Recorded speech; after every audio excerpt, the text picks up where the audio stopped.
اعوذ باللہ من الشیطان الرجیم بسم اللہ الرحمن الرحیم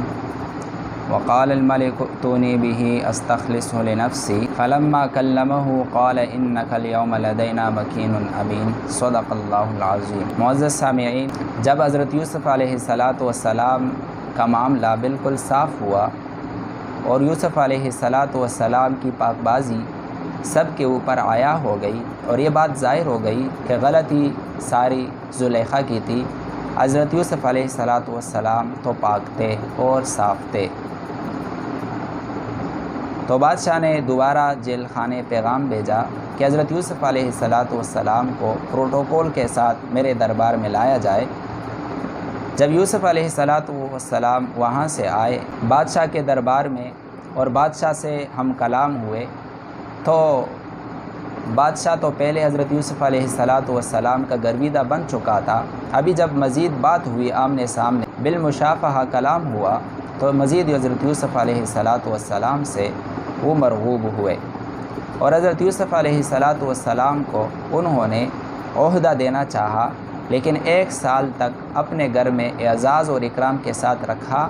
کہ پہلے حضرت یوسف علیہ السلام کو ہر طرح سے پرکھا جائے، اس کے بعد اتنا بڑا عہدہ دیا جائے۔ یہاں پر جو بات میں نے بیان کرنی ہے وہ یہ ہے کہ بہت ساری مفسرین نے، تفسیر قرطبی والے نے، ابن جریر نے، ابن کثیر رحمۃ اللہ تعالی علیہ نے، تفسیر مظہری والے نے، معارف القرآن والے نے، غرض بہت سارے مفسرین نے اس آیت کے تحت یہ بات لکھی ہے کہ جب یوسف علیہ السلام کو بادشاہ نے 1 سال تک اپنے محل میں رکھا تو اس دوران وہ جو زلیخا تھی اس کے شوہر کا انتقال ہو گیا، تو اس بادشاہ نے زلیخا کا نکاح اور اس کی شادی حضرت یوسف علیہ السلام سے کرا دی۔ اور بعض تفسیروں میں یہ بھی ہے کہ زلیخا سے پھر یوسف علیہ السلام کے 2 بیٹے بھی ہوئے، جن میں سے ایک کا نام افرائیم تھا اور دوسرا کا نام منشا تھا، اور بعض نے کہا کہ ایک بیٹی بھی پیدا ہوئی جس کا نام رحمت تھا، اور پھر وہ حضرت ایوب علیہ السلام کی بیوی بنی تھی۔ اور بعض روایات میں یہ بھی آتا ہے کہ جب حضرت یوسف علیہ السلام کی زلیخا کے ساتھ شادی ہوئی تو حضرت یوسف علیہ السلام جب زلیخا کے پاس گئے تو اس کو بتایا بھی کہ زلیخا دیکھو، یہ جو ابھی صورتحال ہے یہ اس سے بہت بہتر نہیں ہے جو تو نے پہلے اختیار کی تھی۔ تو زلیخا نے کہا کہ دیکھو، میری جیسی حسین اور جمیل عورت کوئی اور نہیں تھی اور میرا خاوند بھی کسی کام کا نہیں تھا، اور آپ کو بھی جو اللہ تعالیٰ نے حسن و جمال دیا ہے وہ بھی مثالی ہے، تو اس وجہ سے آپ مجھے ملامت نہ کریں، میں مجبور تھی۔ بعض روایات میں یہ بھی آتا ہے کہ شادی کے بعد حضرت یوسف علیہ السلام کے دل میں زلیخا کی بڑی محبت تھی، کیونکہ بیوی تھی، گھر والی تھی، اور جس طرح کی شریعت کا تقاضا ہے کہ اپنے گھر والی سے محبت ہو انسان کو، تو ایک دن حضرت یوسف علیہ السلام نے زلیخا سے عرض کیا کہ زلیخا، پہلے جو آپ جس محبت کی دعویٰ کرتی تھی آج کل مجھے اس طرح نظر نہیں آتی وہ محبت۔ زلیخا نے کہا کہ آپ اللہ کے نبی ہو، آپ کے توسط اور واسطے سے اللہ تعالیٰ نے مجھے اپنی اتنی معرفت دی کہ ابھی غیر اللہ کی طرف نگاہ نہیں جاتی۔